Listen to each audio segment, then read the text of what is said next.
So, what's up everyone? It's your favorite YouTuber here. In today's video, I'm going to break down all the details and differences between GTA4 and its two DLCs, The Lost and Damned and The Ballad of Gay Tony. I'll be covering everything in depth, so make sure to watch until the end. It's going to be a lot of fun.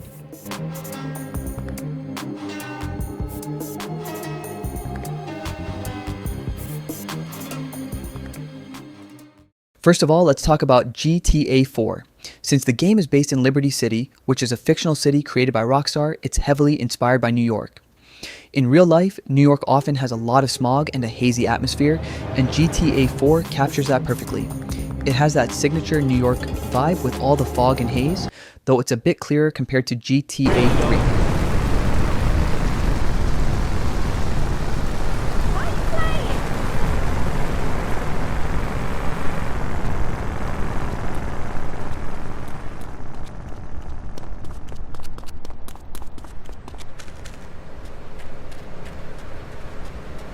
A lot of people don't really like this atmosphere in GTA 4, but if you ask me, I actually enjoy it.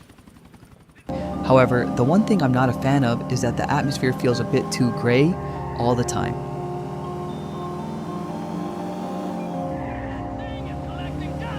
Aside from that, if we talk about the gameplay in GTA 4, many players find it quite difficult and frustrating.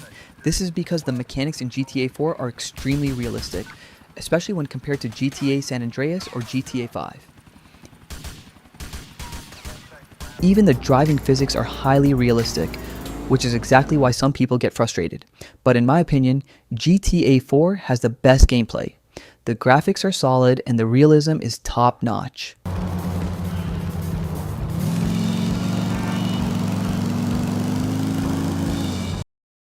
On top of that, GTA 4 has the best story in the entire series. I've actually already posted a separate short on my channel covering the full story. If you check out the channel, you'll find it explained in detail in under a minute. When it comes to the map, just like GTA 3, GTA 4 is also set in Liberty City, but there's a huge difference. GTA 3 was the first game of the 3D universe, while GTA 4 was the first for the HD universe. Now, look closely at this map. This is the GTA 3 map. It has three main islands: Portland, where the game begins, Staunton, the middle island, and Shoreside Vale, the final island. In GTA 4, we also have three large islands, plus one smaller one. Duke's Broker, where the journey starts, Algonquin in the middle, Alderney on the side, and Bohan, which is the smallest. In GTA 3, you move between islands using the Callahan Bridge and various tunnels, but GTA 4 features numerous bridges and a complex subway system. Overall, the GTA 4 map is much more enhanced in every way compared to GTA 3. In fact, I find the GTA 4 map more interesting than GTA 5's map. In GTA 5, more than half of the map is just empty wilderness, whereas GTA 4 offers a city even larger than San Andreas that we can fully explore. Aside from all that, GTA 4 is an incredibly cool and badass game. It's packed with Easter eggs, myths, and urban legends, but you'll only come across them if you truly take the time to explore. Let's talk about a few of them.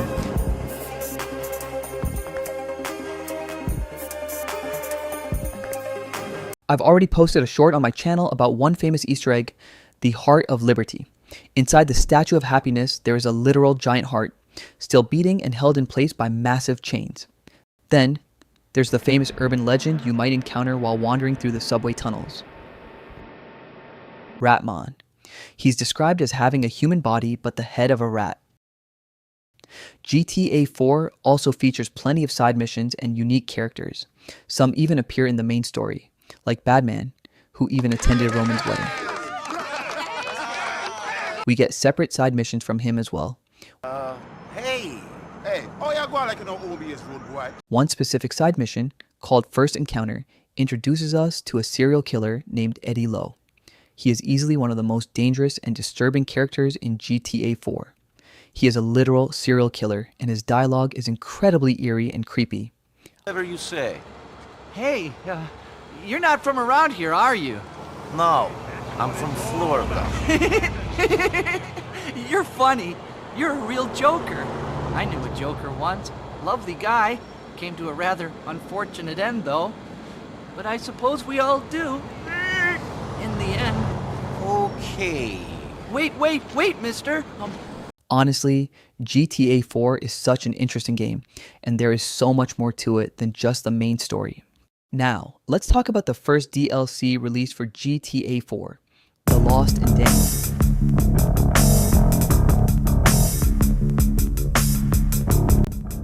The story here is quite different from the base game and actually shares a lot of similarities with Red Dead Redemption 2.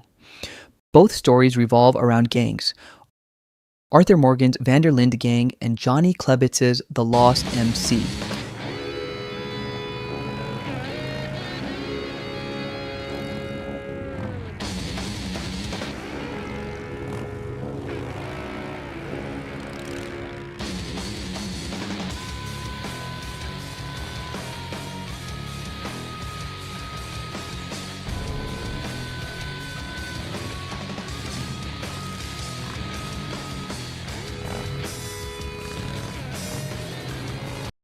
In both games, the protagonists are outlaws who just want to live life on their own terms.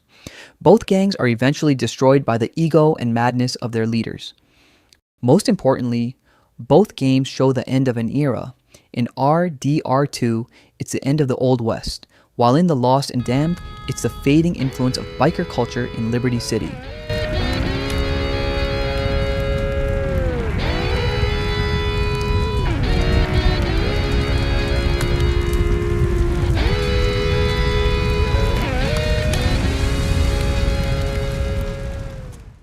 Now, speaking of gameplay, while GTA 4 is great, The Lost and Damned feels even more solid. It's significantly more difficult and gives you a much grittier experience, whereas the base game starts to feel quite easy in comparison. The atmosphere in this DLC has a yellowish tint, which honestly I find more interesting than the gray look of GTA 4. As for the story mode, it's actually very short, even shorter than GTA 3 and Vice City. There are only 22 missions in total, but every single one of them is absolutely fire.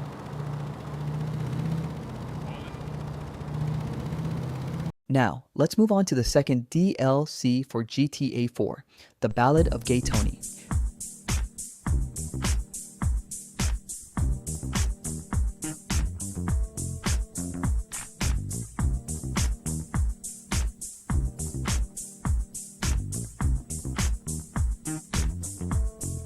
Compared to the gritty tone of GTA 4 and The Lost and Damned, this story is much more chill. While the plot might not feel as deep, it's still incredibly fun to play. It's worth noting that the missions in this DLC often have more mature and sexual themes. When it comes to gameplay, the atmosphere is crystal clear. It looks much better than the previous two titles and actually gives off some major GTA Vice City vibes. It's truly a fantastic DLC. In terms of difficulty, it's actually tougher to play than GTA 4 and TLAD.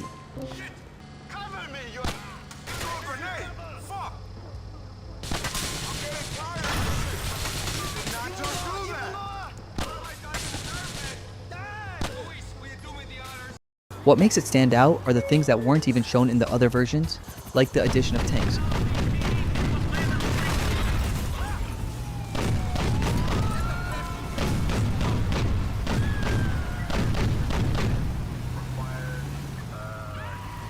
One of my favorite missions is for Yusuf Amir, a wealthy Arab billionaire whose name you might recognize from GTA 5. In one of his missions, we have to jump onto a moving train and detach a specific carriage. While doing this, helicopters attack us and we have to fight them off from every angle. It's a highly challenging and interesting mission.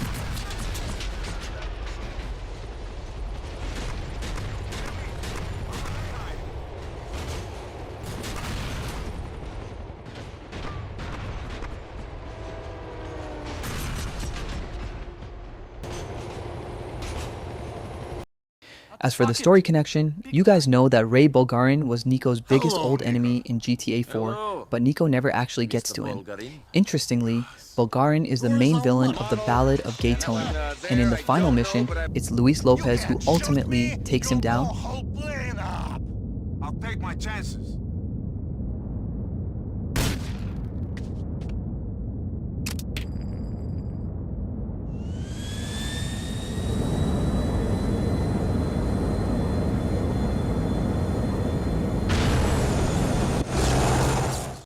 On top of everything else, GTA 4, The Lost and Damned, and The Ballad of Gay Tony all feature cameos from one another. For example, in the mission No Love Lost, Nico kills Jason Michaels, who is a member of Johnny Claybeats' biker gang. In The Lost and Damned, Johnny actually kidnaps Nico's cousin, Roman Bellic. This is Roman Bellic? Not such a tough guy, eh? What is all this fuss about his cousin? But the most famous crossover is the Diamond Deal mission, where all three protagonists appear at the same time. From Nico's perspective, the mission is called Museum Piece. From Johnny's side, it's Collector's Item. And from Luis's point of view, it's Not So Fast. This is one of the most interesting parts of GTA 4. Seeing a single event play out through the eyes of all three main characters is truly fascinating. There it is. Rest of you motherfuckers wanna die? Do something stupid, okay? Fuck you! Just get the shit. So, that's all for today's video. If you found this video even slightly helpful or interesting, please at least hit the like button. It took me an entire day to collect all these clips and then process everything into high quality. A lot of hard work went into making sure you guys were entertained. As for subscribing, that's entirely up to you.